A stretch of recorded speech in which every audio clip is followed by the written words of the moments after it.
Ray and Josie had spent 40 years together, raising 2 children, Christine and Leo, and enjoying the fruits of their hard work. Ray, now retired, stayed active by playing golf despite some heart problems. Josie, energetic for her age, focused on maintaining their home. Though their marriage had faced challenges, it had settled into a familiar routine. However, cracks started to form. Josie, once content with their slower lifestyle, began to crave more. Ray believed they had adjusted to his health limitations, but Josie felt otherwise. Her growing dissatisfaction went unnoticed by Ray, creating an emotional distance that opened the door to something unexpected. One morning, Ray's golf game was canceled due to heavy rain. Disappointed, he returned home earlier than usual, not bothering to warn Josie. When he entered the house, he was stunned to see Josie in a pink silk robe, standing with a much younger man. At 59, Josie still had an attractive figure, which clearly hadn't gone unnoticed by this stranger. As Ray walked in, Josie greeted him with a smile and attempted to kiss him, but he pulled away. "Are you out of your mind, Josie? I'd rather not know where your mouth's been, though I can guess," Ray said, disgusted. Realizing what she had nearly done, Josie quickly introduced the young man, Luke, to her husband. Luke was about an inch shorter than Ray, but his fit, athletic build showed he was likely in his 20s or 30s, possibly a former college athlete. His short brown hair and average face didn't stand out, but he confidently placed a hand on Ray's shoulder. Ray held back the urge to react violently. "Nice to meet you. Josie has told me a lot about you. Don't worry, in 25 or 30 years, I'll probably have the same issues you think I have." Ray missed the closeness with Josie, but thought they were doing fine with some adjustments. Luke's smug smile irritated him, but Ray kept his cool. "Luke, get out of my house. If I see you here again, I'll eliminate you. I have a weapon." Luke's grin vanished as he quickly left, mumbling, "I thought you didn't mind." Ray locked the door and stormed to his bedroom, furious that Josie seemed unbothered by what had just happened. She followed him in, now with her robe closed. "That was rude," she remarked. Ray, still in disbelief, snapped, "Rude? I walk in on you with some guy you just slept with and I'm the rude one? You're out of your mind." Josie softened, trying to touch Ray's shoulder, but he pulled away. "I'm sorry, Ray. What we had was nice, but it wasn't enough for me." "You could have told me that. Where did you even find this guy?" "He's a friend of Marjorie's. When she didn't want him, she gave me his information." "He's just using you for easy sex." "Maybe, but I'm using him too. So what difference does it make?" Josie said calmly. "How long has this been going on?" "A few months. He comes when you're golfing, takes care of me, and leaves before you're back. It doesn't affect you. You get your exercise, I get mine." Ray suddenly realized why Saturdays had become linen-changing days. "I don't care if I'm not here. I'm done with this. I'll give up golf if I have to." "Ray, be smart. You need your golf. This works for both of us." "Maybe for you, Josephine, but not for me." This was the last time. Ray went to his room to shower and change into something casual. Meanwhile, Josie dressed and drove to Christine's house, where her daughter lived with her husband and 2 daughters. By the time Ray finished showering, the house was empty. With no note left, he assumed Josie needed space, which suited him fine since he felt the same. The shower helped Ray calm down. While he understood Josie's needs, he couldn't justify her actions. He knew he wouldn't have done the same if their roles were reversed, and he wasn't willing to overlook her betrayal. The next day was the 4th of July, a holiday the family had always celebrated together. Ray prepped marinated chicken, hamburgers, and hot dogs for the younger kids, eager to spend time with everyone. The barbecue went smoothly, with friends and family gathering. Josie looked radiant, laughing and smiling as if nothing had happened. Though Ray was still hurt by what he'd discovered, he considered forgiving her once, given their long marriage. As guests began to leave, Ray excused himself for a nap, wanting to rest before the evening fireworks. After a couple of hours, he woke feeling refreshed, ready to enjoy the night. He changed and went to the living room where his family sat around the table. Josie was at the far end, with his granddaughters Julia and Allison, Christine and her husband Eric, and his son Leo and wife Rebecca. The atmosphere felt heavy, and Ray realized they were staging an intervention. Christine spoke first. "We need to talk about Mom." Ray glanced at Josie, her face unreadable, and then back at his daughter. "What about Mom?" "She told us about Luke," Christine said. Ray was stunned. "She told you?" "Yes, and about your issues," Christine confirmed.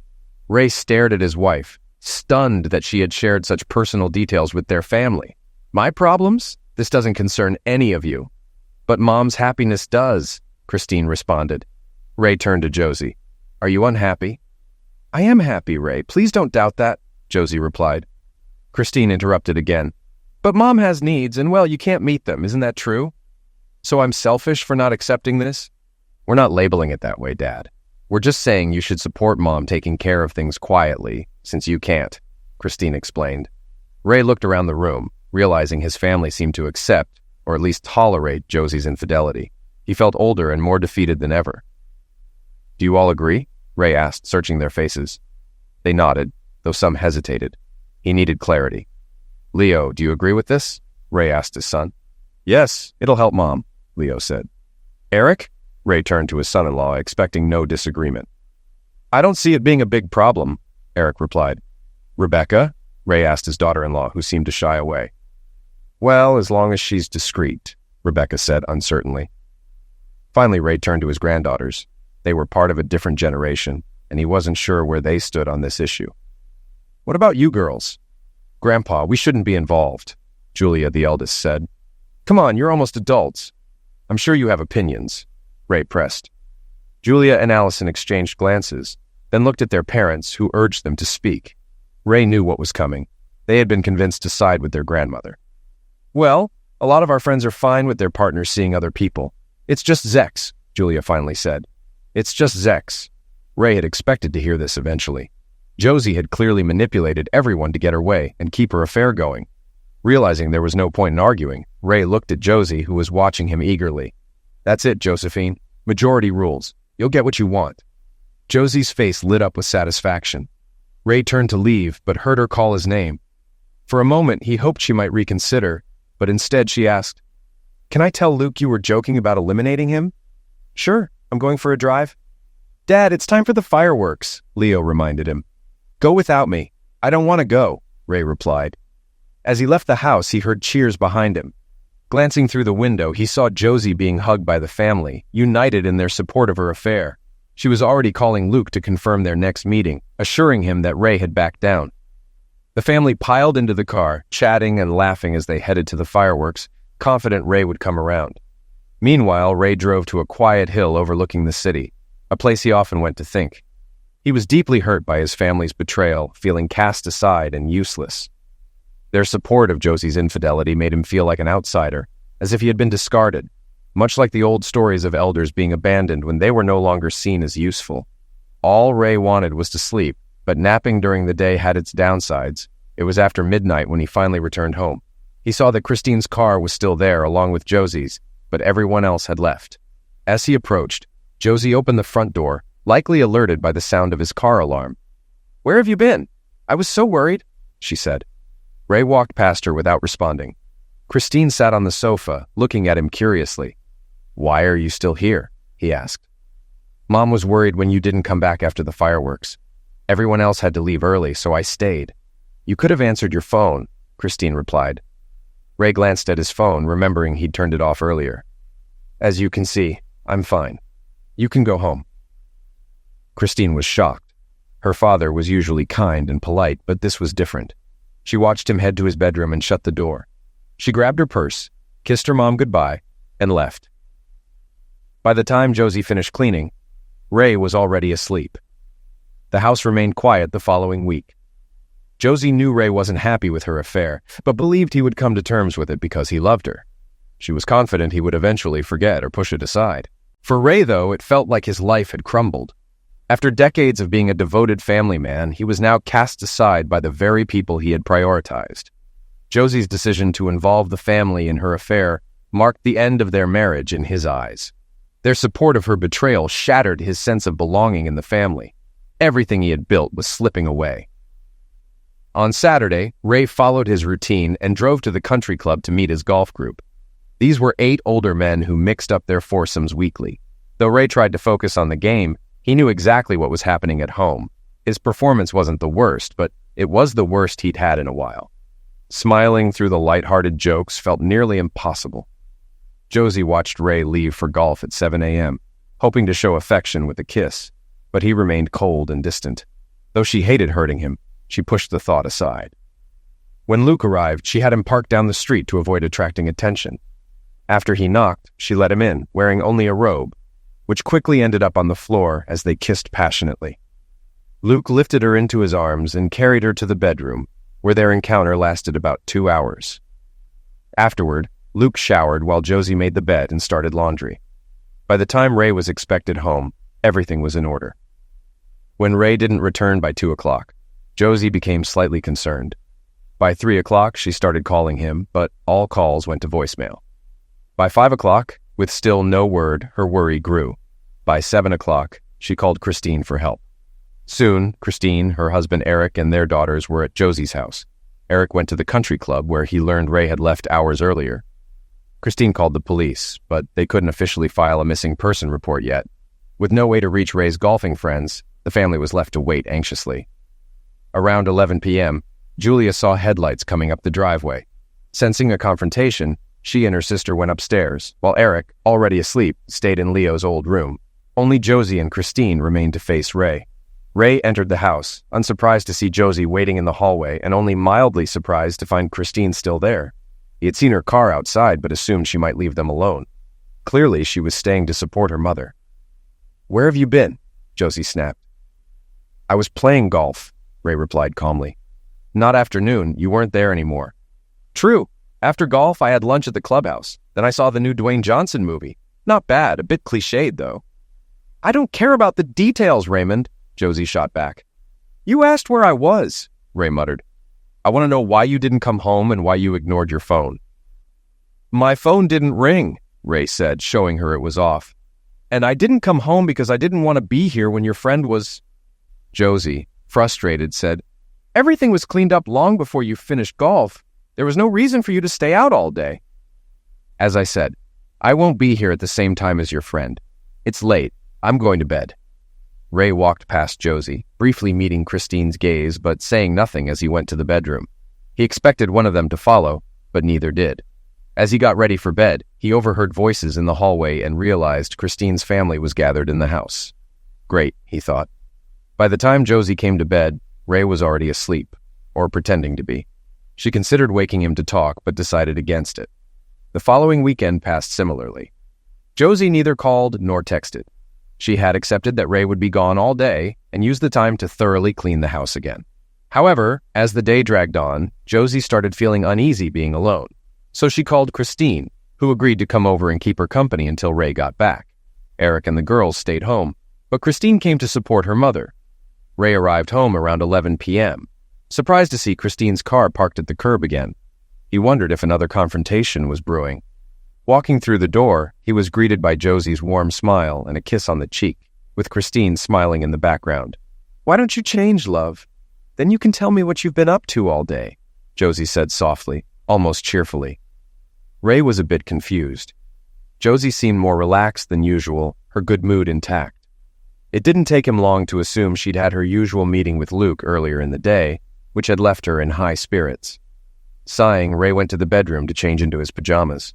When he returned to the living room, Christine was still there, seemingly waiting to speak to him before leaving. She hesitated for a moment and then said, "Dad, I know this is tough for you, but I just want to say how amazing it is that you show your love for Mom by letting her do this. It's really helped her." Ray stared at his daughter, shocked. "Letting her? Is that how you see it now?" He felt the weight of Christine's words sink in. They thought he was allowing it, as if he had given his approval for the affair. He couldn't believe the situation had reached this point. He realized they all believed he had accepted it. Looking at Christine, his voice heavy with resignation, he said, "I'm telling you now, Christine, this is the last conversation we'll have on this topic. The last. Make sure everyone knows." Christine, taken aback by her father's stern tone, nodded in understanding. "Of course, Dad, I get it. It's hard to forget if people keep bringing it up. I'll tell everyone." With that, she kissed him on the cheek and left. A moment later, Josie came in with drinks for both of them. Ray couldn't help but think Josie had planned for Christine to speak to him first. He drank his water in silence, watching Josie move around the room with her usual ease, seemingly unaware of the tension still gnawing at him. This pattern continued for months. Josie enjoyed her relationship with Luke, while Ray found new ways to occupy his time. He still played golf every Saturday morning and watched movies, but he began exploring other activities as well. He tried mini-golf, bowling, and even arcade games. He wasn't very good at them, but he had fun. finding some solace in these new distractions. At home, life settled into a routine, or at least what passed for normal. Luke was never mentioned. Every evening, Ray and Josie had dinner together and pleasant, if ordinary, conversations. Their closeness had shifted, but Josie, convinced her relationship with Luke didn't affect her marriage, continued showing love and affection toward Ray. If she noticed that Ray rarely reciprocated, she didn't mention it, perhaps too comfortable in the situation she had created. Maybe because Ray never brought up Luke, she believed he was more okay with it than he really was. Ray was in for a shock when Thanksgiving arrived. "Mom, Luke's here," Christine called from the front of the house. Ray, sitting in a chair reading the newspaper, froze. If he had been drinking something, he would have spat it out. His hands tightened around the paper as the words echoed in his head. "Oh, good," Josie said. "I wasn't sure he'd make it." Ray felt a surge of anger rise in him. He pressed the lever on the chair, lowering the footrest, and stood up, seething. "What the hell is he doing here?" he demanded, glaring at Josie. "I invited him for Thanksgiving," she replied calmly. "He doesn't have family in town, and he had nowhere to go. I told you I wouldn't be here at the same time as him. That's why I'm not around on Saturdays." Ray's voice trembled with rage. "And now you invite him to my house for a family holiday?" "This is my home too, Raymond. He's not here for Zex. It's just dinner. I expect you to behave," Josie said coldly, standing firm. Ray couldn't believe what he was hearing. Josie turned and walked to the front door to greet Luke, introducing him to their children, their spouses, and their granddaughters, as though it were the most natural thing in the world. She took Luke's hand and led him into the living room to meet Ray. But when they turned the corner, Ray was no longer there, or at least not in the chair where he had been moments before. Josie looked around, puzzled, before realizing he had left. She headed to the kitchen, hearing the garage door motor start. She arrived just in time to see the door lowering as Ray's car pulled out of the driveway. "Was that Dad who just left?" Christine asked, noticing the taillights disappear. "Yes, it was," Josie responded irritably, heading to her bedroom to gather her thoughts. Luke, looking uneasy, approached Christine. "Should I go? Maybe it'd be better if I left," he asked. "No, Luke, it's fine. This is my dad's problem, not yours. You're always welcome here." Luke hesitated, clearly not wanting to cause more trouble, but when Christine reassured him, he nodded and stayed. The family and Luke bonded over dinner, and despite the underlying tension, the evening went smoothly. Luke engaged with Leo and Eric, chatting about football while the women went shopping. No one noticed when Ray's car passed by later that night. By the time everyone returned from shopping, Leo and Eric had dozed off on the couch, and Ray was still gone. Concerned, Christine woke her husband and kids, sending them home, but she stayed behind to keep her mother company. Leo and Rebecca left, leaving the house quiet as Josie and Christine waited for Ray. Ray came home around midnight, hoping Josie had gone to bed by then, but as soon as he stepped inside, she was there waiting. "Where have you been all day?" she demanded, her voice sharp with frustration. "I went to Denny's for Thanksgiving dinner, then caught a few movies," Ray replied calmly. "We had a great meal right here, and you went to Denny's? Why would you do that?" "It's not about the food, Josephine. It's about the company." Josie's frustration peaked. "I can't believe a 64-year-old man can't be polite to a guest I invited into our home. I would never treat someone you invited like that." "I told you I wouldn't be in this house at the same time as him. That didn't just mean when he's here for Zex. I meant any time, and you knew that. Yet you did it anyway. It was just dinner, Ray. Maybe for you," Ray said, raising his newspaper between them, ending the conversation. After 5 minutes of silence, Christine knelt beside him, her voice soft, almost childlike. "Dad, please try to understand that he means a lot to her. She doesn't love him, but she cares about him. She didn't want him to be alone for the holiday." Ray sighed. "And you don't think there's a problem with Mom's friend becoming part of the family?" "He's not family, Dad. He's just a friend like anyone else." Ray realized the argument was over. "Of course, Christine. I understand." Christine looked relieved. "I hope so, Dad. See you later." She kissed him on the cheek and left. Josie didn't appear again that night. When Ray finally dragged himself to bed, Josie was already asleep. Thanksgiving marked a turning point in some ways. Displays of affection between Ray and Josie almost vanished. They lived more like neighbors than a married couple. Josie believed her decision to have a lover was justified by Ray's condition, viewing his reaction as selfish and driven by pride. Ray, however, saw it as the ultimate betrayal of their decades-long marriage. They only communicated when necessary. and the love that had sustained them for over 40 years had faded. When Josie mentioned needing to do last-minute shopping on Christmas Eve, Ray didn't say a word, although she hadn't needed to do that in years. He knew where she was going. He didn't have to follow her or check her phone. Her expression told him everything. Whether she planned to exchange gifts or something more, he wasn't sure, but he knew she would have a private celebration with Luke on New Year's Eve. Ray kissed his wife at midnight, though without the passion of past years.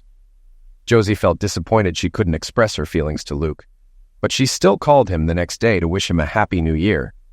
With Valentine's Day approaching, Ray planned a nice dinner at a fancy seafood restaurant, and Josie looked forward to it, thinking maybe her husband was coming back to her. But Ray had lingering suspicions. Josie's desire to spend holidays with her lover made him suspicious about Valentine's Day. He doubted she'd let the day pass without seeing Luke. So Ray left the office for a bit to watch the house. He parked at the end of the street with a clear view of the front door. Sure enough, Luke parked around the corner and walked to the house. Ray half expected him to walk right in, but instead Luke knocked, and Josie let him in. Ray doubted they were just going to talk. It was their personal Valentine's Day celebration. Apparently, they weren't just casual lovers anymore. That evening's dinner was subdued. Josie approached Ray with hope, thinking they might rekindle their relationship, but the good mood he'd shown over the past few days was gone. Josie was disappointed but tried to make the best of it, wondering what had changed. With no small children around, Easter was just an excuse for a big family dinner. They hid a few large plastic eggs in the yard, usually containing gift cards or something similar. It was just for fun and to get into the holiday spirit. To Ray's relief, Luke wasn't invited. Josie had at least respected that after the Thanksgiving disaster. But Ray knew she met him on days other than Saturday mornings, maybe more often than he realized. She had done it for Valentine's Day, and she could easily do it on other days as well. After the morning festivities ended, Ray announced he was going to lie down.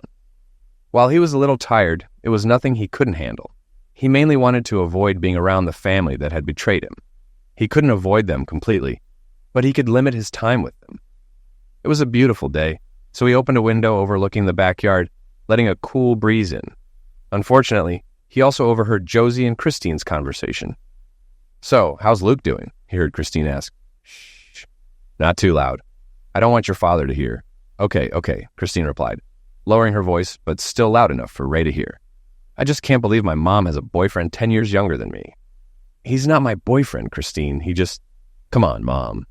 You sleep with him 2-3 times a week, and you both go out to dinner. You might not want to call him your boyfriend, but that's what he is." Okay, he's my boyfriend. I just want to be considerate of your father's feelings." "I know, Mom. I love Dad too, and I don't want him to get hurt. But let's be honest. He's an old man, and you're still young. He's only 5 years older than me, Christine." "In actual age, yes.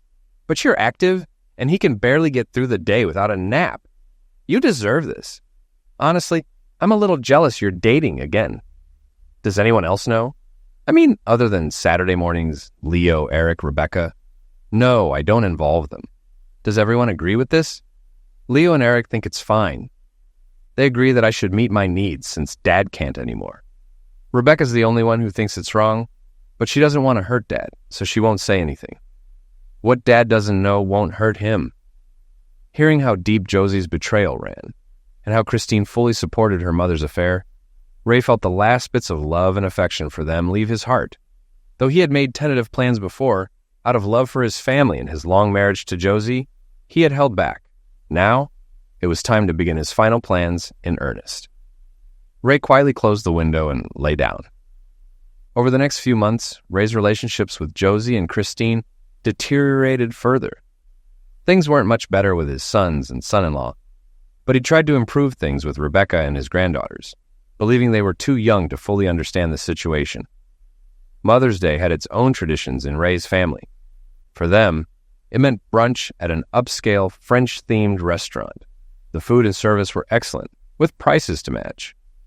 When the kids were younger, Ray used to take the family out to celebrate with Josie. As the kids grew up and started working, they took over the tradition, doing the same for Father's Day. The family had an unusual arrangement. The other parent didn't attend the celebration. Years ago, Ray stopped going to Mother's Day, and Josie stopped attending Father's Day.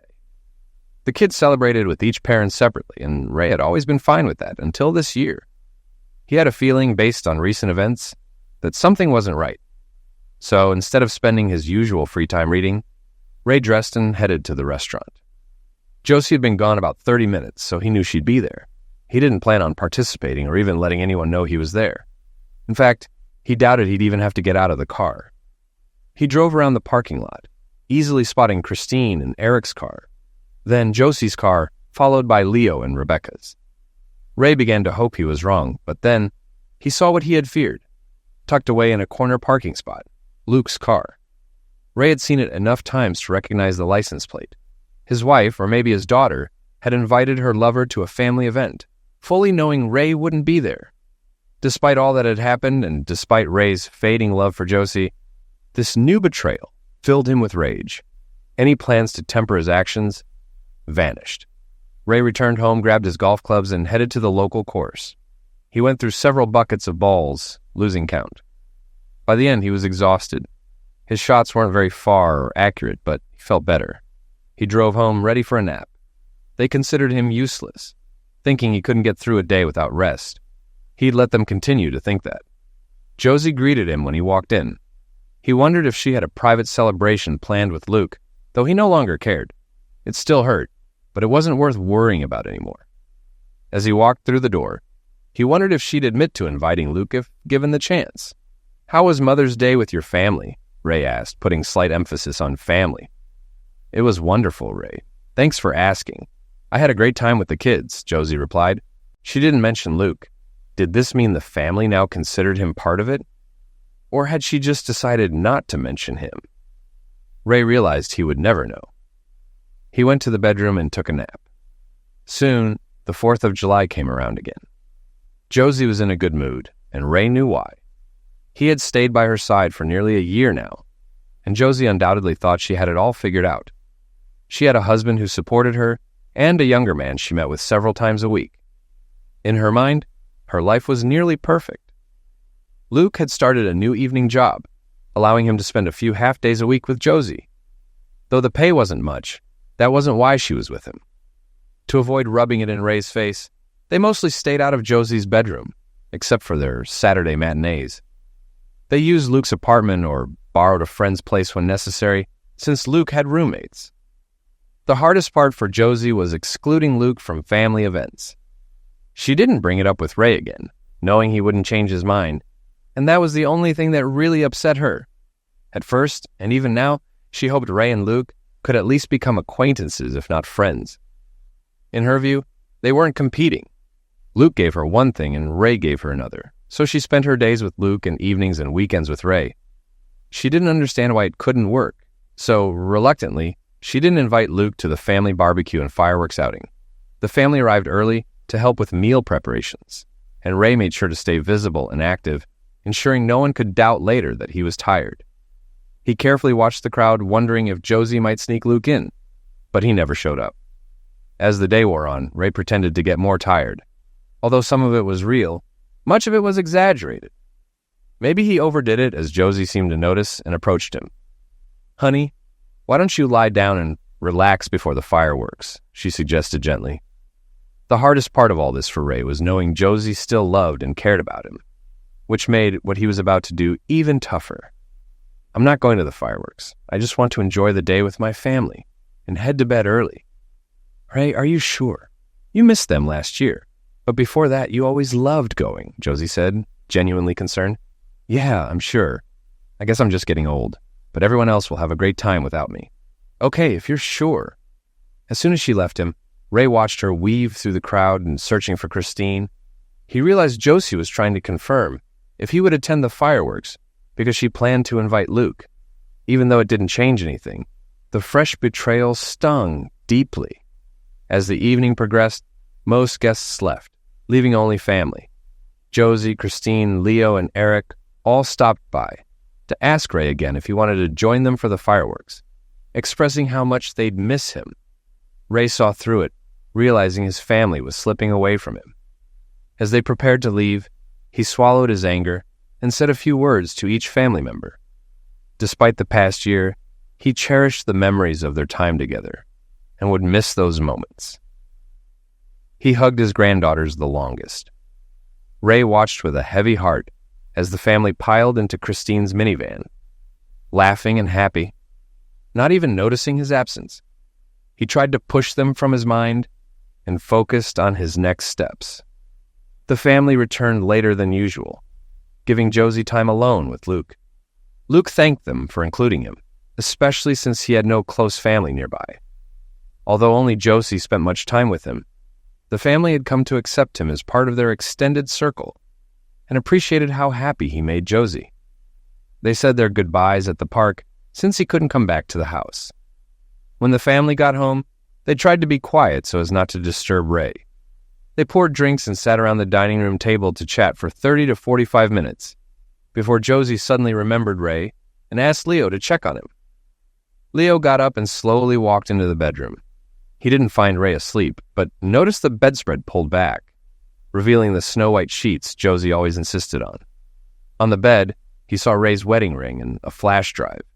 This wasn't a good sign. "He's not there," Leo said when he returned. "What do you mean he's not there?" Josie asked. "He's gone, Mom. No one's been in the bed, and I found this on the sheets," Leo replied, holding up the ring and flash drive. Not fully believing it, Josie rushed to the bedroom and saw for herself that the bed was unused. When she returned to the living room, Eric was already connecting the flash drive to the laptop. The drive contained only one large file.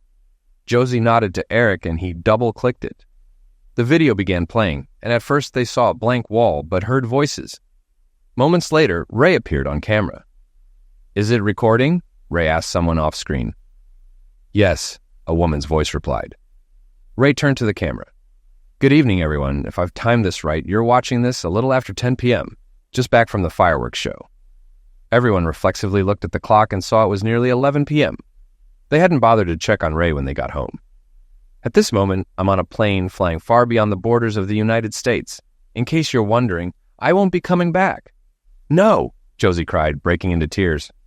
"You betrayed me." The video continued. "Each of you, my wife, who had my love and support for over 40 years, never having to work a day outside of raising our children, threw me aside like trash for a man half my age. And when I dared to object, you turned the whole family against me. I thought 40 years of loyalty, dedication, faithfulness, and support would mean something to you, Josephine. I deserved better, your desires, and let's be honest, they were wants, not needs, should have taken a back seat to my feelings. Doing this behind my back was bad enough, but forcing the family to side with you was even worse. That day felt like 7 knives stabbed into my heart. Christine, your betrayal hurt just as much as your mother's. Growing up, you were always Daddy's girl. We did everything together. Knowing that you supported your mother in cheating on me, your own father, broke my heart more than anything she did." "I didn't say that," Christine exclaimed. "Never." Ray's voice pressed on in the video. "Leo, Eric, you two must be the biggest idiots in the world. Do you even realize that by supporting this, you gave your wives permission to cheat on you? Leo, I don't think Rebecca would do this. But after what I've heard from Christine, you should be concerned. Eric, if Christine ever claims you're not satisfying her, she'll walk away. She's already told her mother how jealous she is." Eric looked over at Christine, who shook her head as Ray's words echoed through the room. "No, baby, I never said that. I would never do that," Christine protested. Ray's voice didn't waver. "And what about you, Eric? You can't really object to what's happening, can you? You've already said it's normal for Josie. Or is it only normal because it wasn't happening to you? What will happen when it's your turn?" Christine will deny she'd ever do such a thing, but ask her if she thinks it would be wrong for her. Why was it okay for her mother? Her answer will tell you everything. Eric paused the video and looked at his wife. "You said you were jealous of your mom?" "I don't remember exactly what I said. I just meant I was glad she was experiencing a new relationship and rediscovering herself." "So, do you want to rediscover yourself with someone else?" Eric asked. "No, baby. Please don't blow this out of proportion. I love you and don't want to be with anyone else. Unless I can't perform anymore, right? Honey, can we discuss this later? We need to focus on Mom right now." Ray's voice from the video cut through their conversation. "But this isn't over yet." Eric pressed play again and Ray's voice filled the room. "I didn't want to stay in a marriage where my wife cheated on me every week. I certainly wasn't going to stick around when I found out it was happening several times a week. Sorry, Josephine, but you weren't nearly as discreet as you thought. Inviting him to Mother's Day? That was tasteless. I won't tell you where I've gone, but even if you find me, there's nothing you can do about it. Everyone in the room sat in silence, tension thick in the air, as Ray continued.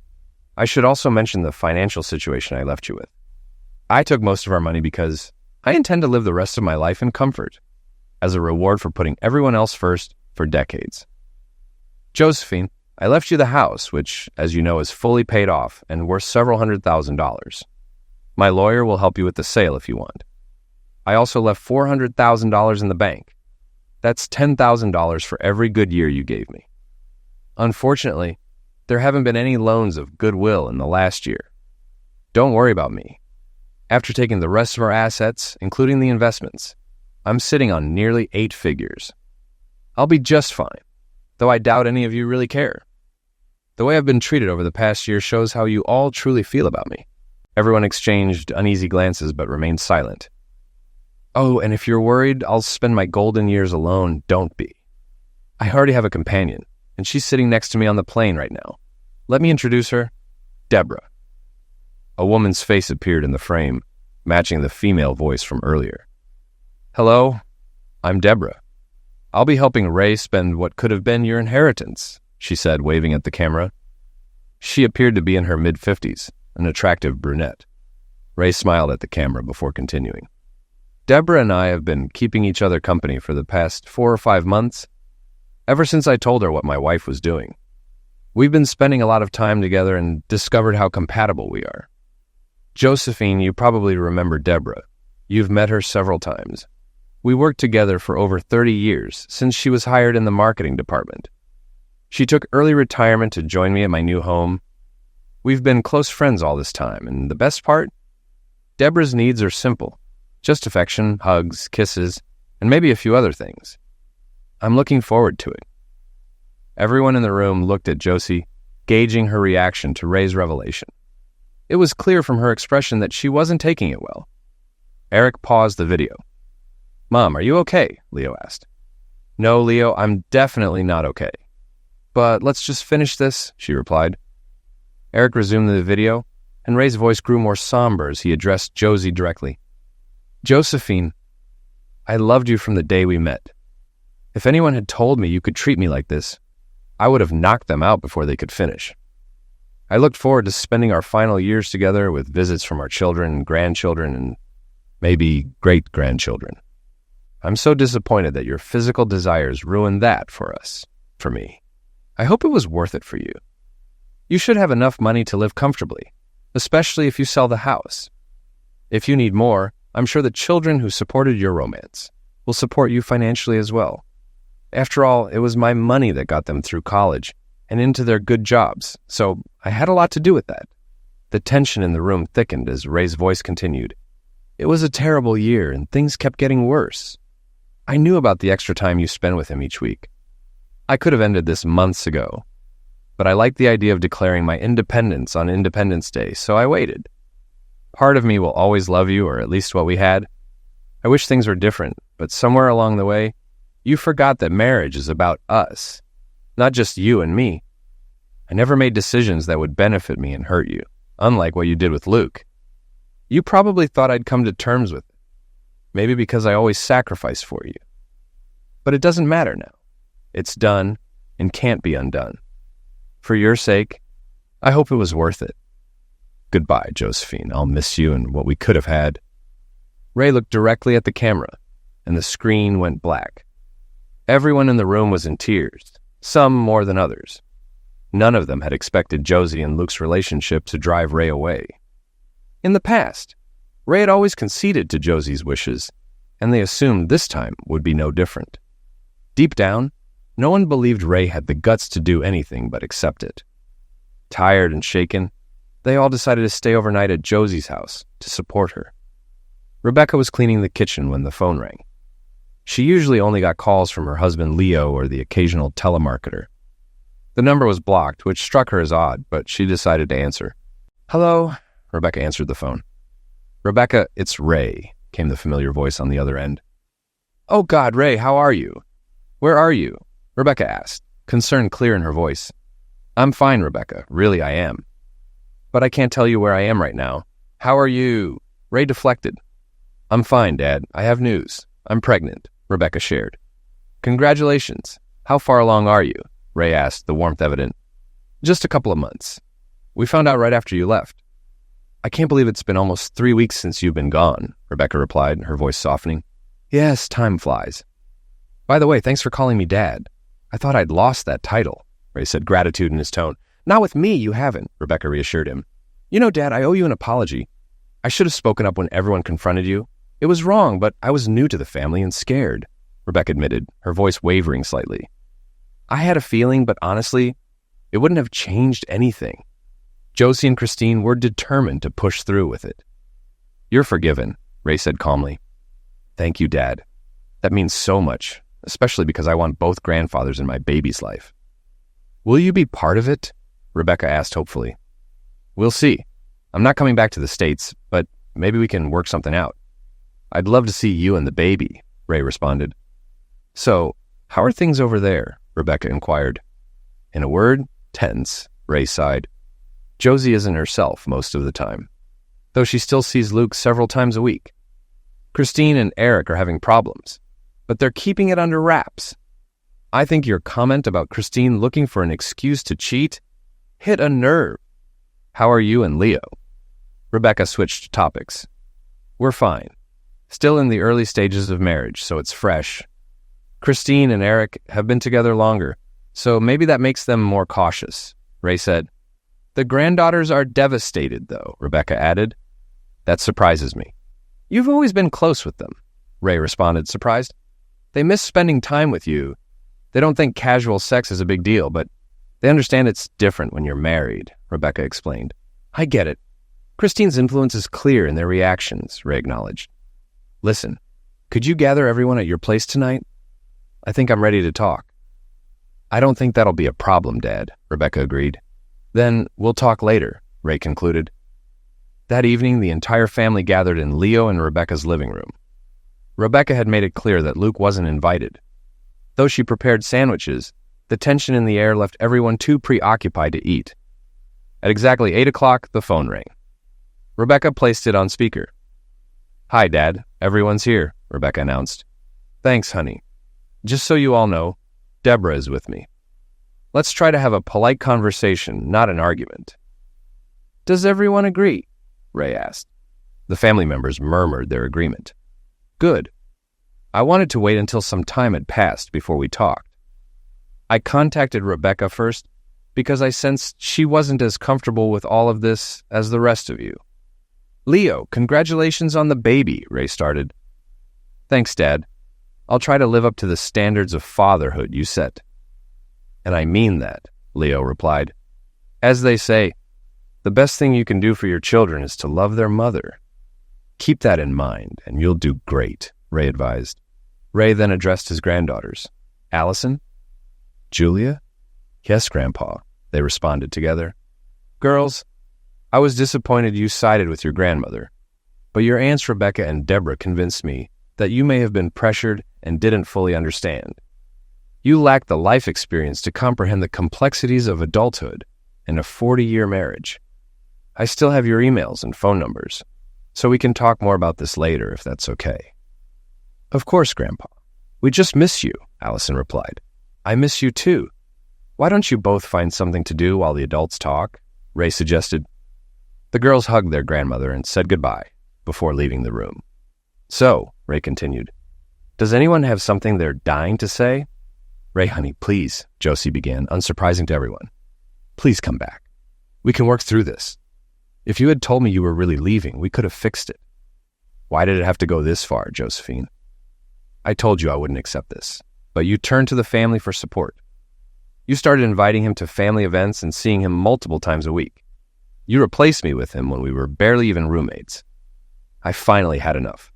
But you didn't say anything else. I thought you had accepted it. Thought it was just something I did," Josie said, her voice shaking. Ray looked at her, his tone firm. "It drove a wedge into our marriage, and there was no way out but this. From the moment you chose him over me, Our marriage was doomed. I'm so sorry, Ray. Can't we? Josie began, her voice filled with desperation. No, Josephine, we can't, Ray interrupted. Even if I wanted to, and I don't, I've made a commitment to Deborah and I intend to keep it. What about your commitment to me? You made that one first, Josie pressed, tears welling up. Yes, I did. And I would still be honoring it if you hadn't broken yours. But when you did, it freed me from mine and gave me the chance to make a new one, which I have, Ray responded. The room fell into a heavy silence, the only sound being Josie's soft sobs. Josie, Ray said gently, I'm sorry, but there's no point in continuing this. Whether you meant to or not, you pushed me away. There's no turning back. Without another word, Josie stood and quietly left the room, heading towards Christine and Eric's bedroom.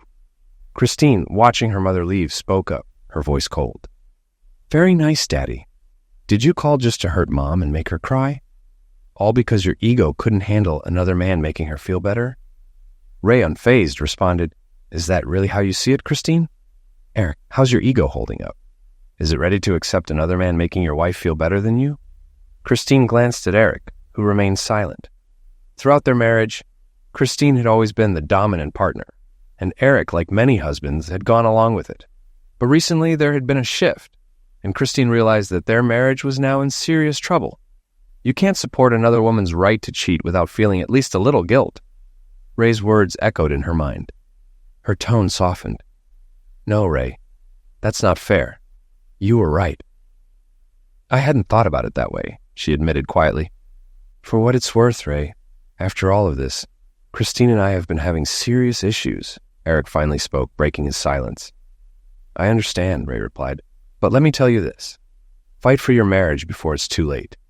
You two love each other, but you've started taking that for granted. I noticed it before all of this happened. Let this be a wake-up call, not the end. Remember, you're a team. Christine lowered her head. I never meant for this to happen, Dad, she whispered, her voice heavy with guilt. I know, but Christine, Josie didn't do this alone, Ray said, his tone calm but firm. The room went quiet again, the weight of Ray's words hanging in the air. After a few moments, Christine spoke once more, her voice small, almost like a child's. Dad, can I talk to you alone? If everyone else doesn't mind, I don't either, Ray replied. Christine glanced around the room and, seeing no objections, she took the phone and retreated to a spare room, closing the door behind her. Dad, I'm scared, Christine confessed. Eric is talking about divorce, or at least counseling. What should I do? You can fix this, Christine. Here's what you'll do. Now that your daughters are mostly grown, put the time you used to spend raising them back into your marriage. This isn't free time, like your mother thought. You're his partner, not his boss, Ray advised. Christine's voice trembled. He's really angry, Dad. Ever since he started seeing this as me giving myself permission to cheat, he's been furious. He's constantly snapping at me, and I know he wonders if I've already done something. Ray's voice remained steady. Did you? No, Daddy, no, Christine answered quickly. But I don't know how to convince him. All you can do is make sure there's no reason for suspicion moving forward. If you stay honest, questions about the past will eventually fade, Ray assured her. Christine hesitated. Dad, I'm really sorry. Isn't there any way to fix things between you and Mom? It's too late for us, honey, but it's not too late for you, Ray said softly. Christine's voice cracked as she whispered, Daddy, I love you. I love you too, Ray replied.